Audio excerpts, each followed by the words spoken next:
Halo Tris, bertemu lagi dengan saya El di podcast Potensi Kita. Gimana nih kabarnya? Semoga kalian baik-baik saja ya. Tetap jaga jarak dan mematuhi protokol kesehatan karena virus masih berada di sekitar kita nih. Tris, kali ini El punya berita terbaru tentang kisah motivasi dan inspiratif dari Kepala EL Dikti 3 yaitu Ibu Paristianti Nurwandani dan pembekalan tentang MBKM. Penasaran kan apa saja syarat-syarat dan hasil apa yang akan kita dapatkan di program Kisah Sukses yang berkolaborasi dengan RRI. Langsung saja Tris, kita dengarkan siaran radio RRI dengan Kepala EL Dikti 3. Syanti Indah hari ini menemani Anda pendengar di tahun 2002. Gimana untuk Anda yang saat ini sedang di perjalanan ya? Tetap selalu berhati-hati sambil berbagi informasi kalau melihat ada beragam peristiwa terjadi di seputaran Anda. Silakan sampaikan di WhatsApp Pro 1 Jakarta 0812-1234-912. Ini udah menuju ke sore, di beberapa titik sudah mulai padat juga ya. Tapi kalau mungkin untuk Anda yang lagi di perjalanan dan yang paling tidak mengenakan begitu, kalau misalnya udah lagi ngantri di lampu merah kok kayaknya lama banget atau ternyata traffic light ini bermasalah. Nah, Anda bisa langsung laporkan di hotline 112 untuk menyampaikan bahwa ada traffic light yang mengalami gangguan. Karena hal seperti ini mungkin sering terjadi ya di beberapa titik yang juga menjadi kendala sehingga perjalanan Anda semakin terasa panjang. Jadi kalau mungkin menemukan juga traffic light yang bermasalah, silakan Anda bisa langsung ke hotline ya di 112 untuk melaporkan terkait mengenai traffic light yang bermasalah di wilayah mana. Dan buat yang sudah menunjukkan juga kepadatan di sore hari ini, di wilayah mana silakan boleh share ya pantauan arus lalu lintasnya yang ada di Jabodetabek 0213440696 atau di 3441499. Sampaikan informasi kalau mungkin lagi di perjalanan dan melihat beragam peristiwa seperti kecelakaan, kebakaran, atau beragam peristiwa lainnya. Silakan boleh share tentunya informasinya untuk Anda. Jangan lupa juga yang pegang gadget, pastikan Anda juga bisa streaming ya. Download aplikasi RRI Play Go di Google Play Store dan juga App Store. Caranya mudah, tinggal ketik RRI Play Go, langsung download sehingga bisa mendengarkan kapanpun dimanapun. Dan di menjelang sore hari ini pendengar di Kisah Sukses, tentunya saya akan berbincang dengan seorang yang spesial ya di hari ini, yaitu di line telepon sudah terhubung bersama dengan Kepala Lembaga Layanan Pendidikan Tinggi Wilayah 3 Kemendikbudristek dengan Dr. Insinyur Paristianti Nurwandani MP. Selamat siang menjelang sore, Assalamualaikum Ibu. Waalaikumsalam Mbak Dinda, apa kabar? Alhamdulillah baik ya. Ibu gimana kabarnya hari ini? Baik, sehat. Akrabnya saya panggilnya siapa nih? Ibu Paris biasanya. Ibu Paris, oke. Ibu Paris gimana hari ini? Mungkin di sela-sela aktivitas cukup padat Bu hari ini? Ya, alhamdulillah nih baru saja selesai bertemu dengan beberapa pimpinan perguruan tinggi di Hotel Sahid. Oh, jadi ya masih seger lah. Wah, baik. Kalau gitu kita minta waktunya sejenak ya di Kisah Sukses hari ini. Mungkin boleh diceritakan juga nih Bu Paris terkait mengenai mengawali karirnya seperti apa dan dari tahun berapa, seperti apa sih perjalanan singkat tentang karirnya, boleh diceritakan dong Bu? Baik, terima kasih Mbak Dinda. Yang pertama, Ibu mulai berkarir menjadi pegawai negeri sipil tahun 1990. Sudah tua banget. Oke. Kemudian Ibu mengawali karir sebagai tenaga fungsional namanya Widya Iswara di bawah Sekretaris Jenderal Kementerian Pendidikan dan Kebudayaan pada waktu itu. Oke. Kemudian setelah itu ya melakukan kegiatan menatar para guru-guru, terutama guru pertanian sama kepala sekolah se-Indonesia. Kemudian habis itu sekolah. Habis sekolah baru kerja lagi. Oh, jadi sempat juga bekerja tapi melanjutkan juga pendidikan ya Bu Paris ya? Ya, 10 tahun pertama saya bekerja itu 8 tahun diantaranya sekolah dan diklat terus ya. Wow, luar biasa. Iya, alhamdulillah. Lalu stepnya seperti apa Bu? Stepnya pertama Ibu menjadi pegawai negeri baru sebulan, kemudian diminta untuk sekolah akta namanya. Waktu itu akta itu adalah sekolah untuk menjadi guru profesional selama 1 tahun. Oke. Di Universitas Negeri Jakarta. Kebetulan waktu itu nilainya dapat sempurna mungkin ya, dapat wow. Ya, katanya UNJ ya. Luar biasa. Mau ke UNJ ya. Iya. Kemudian setelah itu ibu melanjutkan lagi, diminta lagi untuk melakukan diklat bahasa Inggris di LIA. Lalu kemudian ya menatar dulu ke kantor setengah tahun. Kemudian disuruh melanjutkan studi di S2. Setelah studi di S2 di Brawijaya, ibu kembali lagi ke kantor. Kemudian diminta untuk memegang menjadi marketing di Indonesia Jerman Institute, kerjasama antara kantor ibu dengan Jerman. Oke. Ya, setelah itu kemudian sekolah S3. Dan setelah S3 baru pulang kira-kira 2 bulan, kemudian diminta sama kementerian untuk bergabung di Jakarta di kementerian. Tadinya ibu di Cianjur. Jadi di Cianjur itu namanya kantornya Pusat Pendidikan dan Pelatihan Guru Pertanian. Oke, baru akhirnya pindah ke Jakarta ya? Baru pindah ke Jakarta, betul. Tahun berapa tuh, Bu? Ke Jakarta ibu tahun 2000, sebetulnya sudah dimulai sejak tahun 96 ya, tapi masih bolak-balik kadang belum ya, bolak-balik dari di Cianjur kadang-kadang 3 hari, di Jakarta 2 hari atau kebalikannya, sampai dengan tahun 2000. Tahun 2000 ibu sekolah S3, kemudian tahun 2006 baru bergabung terus dengan Jakarta. Sampai sekarang ya? Sampai sekarang. Wah, betul. Luar biasa. Kalau tadi dari apa yang diceritakan oleh Bu Paris ya, gambarannya artinya karirnya berjalan, pendidikannya juga tetap lanjut. Ini support system yang terbesar dari mana nih, Bu? Mungkin yang pertama orang tua ya menurut saya. Jadi kebetulan saya tuh punya ayah yang sangat pintar matematika dan sangat jago untuk berpidato begitu ya. Mana ibu saya seorang guru di Departemen Agama, beliau orangnya pekerja keras, jadi saya mungkin mendapatkan role model yang bagus begitu ya, role model yang sangat bagus. Kemudian setelah itu ya mencoba untuk memahami, karena sudah terjun di Kemdikbud, mencoba untuk memahami regulasi di Kementerian Pendidikan dan Kebudayaan, memahami sistemnya, termasuk sistem karirnya. Kemudian setelah saya selesai S3, saya mencoba untuk menggunakan smart planning untuk karir saya. Smart itu adalah spesifik, measurable, attainable, rational, dan time frame-nya jelas. Dan ternyata dengan smart planning di karir itu semuanya berjalan dengan lancar ya, alhamdulillah ya. Wow, jadi itu rumusannya Ibu Paris ya? Iya.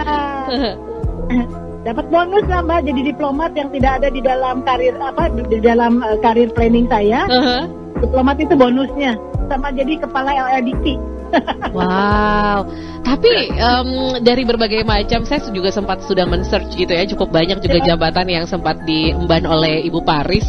Tapi dari sekian banyak perjalanan karir begitu Bu, mungkin ada nggak hal yang, kalau tadi salah satu Ibu bilang nggak pernah terbayang begitu ya, ada tersisipkan diploma, tapi ada yang tidak terlupakan mungkin dari perjalanan karir sampai saat ini? Yang tak terlupakan adalah pada saat menjadi Sekretaris Direktorat Jenderal Pendidikan Tinggi. Yang pertama adalah membantu Mas Menteri mengimplementasikan Merdeka Belajar Kampus Merdeka dan memindahkan aset dari Kementerian Ristek BRIN ke Dikbud kembali, itu 403 triliun. Wow. PR. Jadi MBKM itu sangat menarik dan memindahkan aset dari Ristek BRIN ke Dikbud kembali sebanyak 403 triliun juga itu sangat menantang begitu ya, dan itu tak terlupakan buat saya. Itu nggak terlupakan, tapi menarik juga karena saya juga mau nanya nih terkait mengenai program MBKM ini dari Jakarta untuk Indonesia. Itu seperti apa sih Bu? Mungkin boleh dijelaskan nih Bu Paris. Ya, jadi sebetulnya MBKM ini adalah program yang saya pengen jadi mahasiswa lagi begitu ya. Gak bosan pokoknya mau jadi mahasiswa lagi ya Bu? Iya, dulu gak ada nih Merdeka Belajar Kampus Merdeka ini. Jadi Merdeka Belajar Kampus Merdeka ini adalah memberikan exposure sedini mungkin kepada mahasiswa untuk selalu meningkatkan relevansi dan passionnya dengan dunia kerja yang dicita-citakannya. Jadi kalau saya dulu mau lihat dunia kerja yang saya cita-citakan, nunggu lulus dulu. Oke. Semester 5 kita udah bisa kenalan tuh sama dunia kerja yang kita inginkan. Iya benar. luar biasa banget dah. Saya sangat jatuh cinta tuh sama Merdeka Belajar Kampus Merdeka, jadi pengen jadi mahasiswa lagi. Tapi berarti ini kontribusinya untuk di sini seperti apa Bu gambarannya? Jadi untuk MBKM ya yang pertama itu kan pada saat membuat regulasi ya. Regulasinya kan kalau MBKM itu dikawal dengan Permendikbud nomor 3 tahun 2020. Jadi peraturan menterinya tentang standar nasional pendidikan tinggi, dan di situ dimuat tentang 9 aktivitas untuk Merdeka Belajar Kampus Merdeka. Jadi mahasiswa itu boleh memilih yang mereka inginkan sedini mungkin. Jadi semester 5 sama dunia kerja yang kita inginkan. Pokoknya. Terus kemudian setelah itu dia akan diberi kesempatan pada semester 6-nya apakah mau melanjutkan passion dia di semester 6 atau mau kembali ke kampus. Kalau dia merasa dengan passionnya di semester 6 ini masih bisa dicapai setelah dia nanti berkarir, maka dia boleh melanjutkan semester 6. Begitu juga semester 7 kalau masih mau melanjutkan mengejar passionnya di semester 7 masih diperbolehkan oleh peraturan ini. Sehingga nanti pada semester 8 tinggal melakukan penelitian. Atau semester 7 dan 8 bisa sambil melakukan MBKM sekaligus dengan penelitiannya. Jadi sebetulnya dengan MBKM itu memungkinkan orang atau mahasiswa untuk lulus 7 semester dan dengan dapat berdekatan dan mungkin juga berlatih di dunia kerja yang diimpi-impikannya. Wah, jadi semakin menjanjikan nih ya. Ya, benar. Pembekalannya semakin apa ya? Artinya semakin ya kalau tadi mendekati begitu ya dengan apa yang mungkin diinginkan, profesi yang diinginkan. Nah, tapi nantinya seperti apa sih gambaran untuk mekanismenya dari program MBKM ini, Bu Paris? Ya. Jadi MBKM itu sebetulnya yang pertama adalah perguruan tinggi diminta untuk kolaborasi dengan industri, menentukan lulusan dari hasil kolaborasi antara perguruan tinggi dengan industri ini bagusnya seperti apa agar pada saat nanti mahasiswa lulus mereka bisa menentukan mereka mau bekerja sebagai karyawan di industri. Kan sangat cocok karena kurikulumnya dibuat bareng-bareng dengan industri. Kedua adalah jika lulusan itu menyatakan bahwa dia ingin menjadi juragan, ingin menjadi entrepreneur, ya dia juga bisa menentukan menjadi entrepreneur. Oleh sebab itu juga mungkin semester 5, 6, 7-nya dia harus magang di tempat-tempat yang startup. Jadi bisa dilatih secara terus-menerus 3 semester begitu ya. Kemudian yang berikutnya adalah kalau mahasiswa ini punya cita-cita untuk menjadi seorang peneliti, menjadi doktor, menjadi profesor, guru besar, maka dia juga sama, semester 5, 6, 7 bisa langsung berdekatan dengan penelitian yang diinginkannya dan menyiapkan diri untuk melanjutkan ke jenjang S2. Oke, jadi seperti itu. Ya, betul. Nah, ini berarti ini sudah mulai ya, Bu ya? Udah dibuka belum nih, Bu? Ini sejak bulan Januari sudah dibuka Mas Menteri, dan saya memperkirakan sampai dengan bulan Juni ini sudah kurang 70 sampai dengan 80 ribu mahasiswa sudah ikutan pada Merdeka Belajar Kampus Merdeka. Mas Menteri itu sekarang sedang mencari berbagai macam dukungan dan sudah didukung oleh Ibu Menteri Keuangan. Baru saja diresmikan oleh Ibu Menteri Keuangan berbagai macam support dari Kementerian Keuangan, dan sudah diberi blessing oleh Bapak Presiden bahwa semester depan mulai dari bulan Juli sampai dengan bulan Desember kemungkinan besar MBKM juga akan ditambah lagi supporting dananya dari LPDP, dari Kementerian Keuangan, dan kemungkinan besar akan dibuka 70 sampai dengan 80 ribu lagi untuk mahasiswa-mahasiswa di semester depan ini. Jadi mulai Juli sampai dengan bulan Desember. Tahun ini kayaknya 150 ribu orang deh. Wah, banyak juga ya, Bu ya. Iya, targetnya akan seperti apa sih, Bu? Kalau dari kementerian yang namanya flagship program untuk MBKM, jadi program unggulan MBKM di kementerian yang mahasiswanya dibayarin oleh kementerian untuk uang kuliahnya, dibayarin untuk transportnya pergi ke tempat magang, dibayarin juga biaya hidupnya. Itu targetnya lebih kurang 150 ribu orang mahasiswa. Tetapi kalau untuk Merdeka Belajar Kampus Merdeka yang mandiri, maka tahun ini sudah harus dilakukan oleh semua perguruan tinggi negeri dan swasta sekitar 20 sampai dengan 30% dari jumlah mahasiswa semester 5. Seperti apa sih menghadapi berbagai masalah yang ada, Bu, untuk saat ini?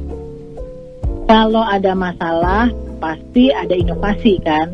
Jadi kita selalu aja positive thinking. Nomor 2 positive thinking. Nomor 3 positive thinking. Kemudian udah selesai. Itu rahasianya ya. Oke. Nah, tapi kan Bu, ini sebagai seorang wanita dengan karir yang luar biasa nih Bu Paris, sampai untuk menduduki jabatan yang saat ini. Tapi terlintas apalagi sih Bu yang mungkin kalau dari ada ketidak pencapaian yang memang sekiranya apa yang Ibu inginkan ke depannya nih, selain dari apa yang sudah diemban saat ini? Ya, buat saya memberi itu selalu menjadi orang-orang yang terhormat ya. Jadi Ibu ini hanya ingin memberi dan memberi, apakah itu ilmu atau kompetensi atau teladan sikap atau teladan-teladan keberjuangan. Dan kembali lagi, setelah memberi ya menolong orang yang membutuhkan kita. Jadi memberi, menolong, dan mudah-mudahan berguna untuk dunia pendidikan tinggi di Indonesia dan mudah-mudahan berguna juga untuk pendidikan tinggi di dunia. Amin. Itu menjadi harapan bersama. Tapi kalau definisi kesuksesan dari seorang Ibu Paris ini apa sih? Yang pertama, menurut saya sukses itu kalau kita nggak ada orang merasa kehilangan. Oke. Iya, hanya itu aja sih, sangat simpel orangnya. Itu aja ya. Iya. Kalau kita nggak ada orang merasa kehilangan, kalau kita ada orang masih nyari, berarti kita sukses. Oke. Seperti itu ya. Baik, tapi paling tidak dengan ini luar biasa ya, sosok perempuan yang tentunya bisa menjadi panutan nih, apa yang tadi sempat juga dibagikan oleh Bu Paris. Mudah-mudahan ini wanita-wanita lain yang juga memang berkarir mungkin walaupun di bidang yang berbeda ya Bu ya, paling tidak bisa juga ada hal yang bisa diimplementasikan dalam kehidupan dari obrolan kita. Apa yang mungkin ingin disampaikan Bu Paris untuk bisa memberikan semangat dan juga motivasi untuk lainnya? Yang pertama, kalau dipercaya memegang satu amanah, maka berikanlah kepada pimpinan kita 2 kali tahap lebih dulu dibanding dengan apa yang ditargetkan. Jadi diberi target 10, ya berikanlah kepada pimpinan kita 12. Iya. Kalau kita target 12, berikanlah kepada pimpinan kita 15. Gitu. Jadi saya kira dengan cara memberikan beyond dari ekspektasi pimpinan, kita akan selalu bekerja dengan fokus, lebih efektif, lebih efisien, dan selalu positive thinking agar kita semuanya selalu berguna dimanapun kita berada. Amin. Wah, luar biasa. Mudah-mudahan tentunya ini bisa menginspirasi kita. Bu Paris, terima kasih banyak waktunya untuk Pro 1 RRI Jakarta. Baik, Mbak Dina, terima kasih banyak ya. Anyway, suaranya merdu banget. Terima kasih. Ya. Nanti kapan-kapan siapa tahu bisa berjumpa ya Bu ya. Baik, Bu Paris, sekali lagi salam sehat selalu, sukses untuk Ibu. Selamat sore, assalamualaikum. Selamat sore Mbak Dinda, assalamualaikum juga. Demikian pendengar, Kepala Lembaga Layanan Pendidikan Tinggi Wilayah 3 Kemendikbudristek Dr. Insinyur Paristianti Nurwardani MP. Wah, gimana nih Tris? Sangat inspiratif banget ya pengalaman Ibu Paris dari awal beliau berkarir di instansi pemerintahan sampai saat ini Ibu Paris sudah menjadi Kepala LLDikti 3. Dan kita juga sudah mendengarkan arahan terkait pembekalan MBKM yang bisa menjadi acuan kita untuk mengikuti program MBKM. Saya El dari podcast Potensi Kita. Sekian informasi kita kali ini. Semoga bermanfaat. Sampai bertemu di episode selanjutnya. Salam hangat.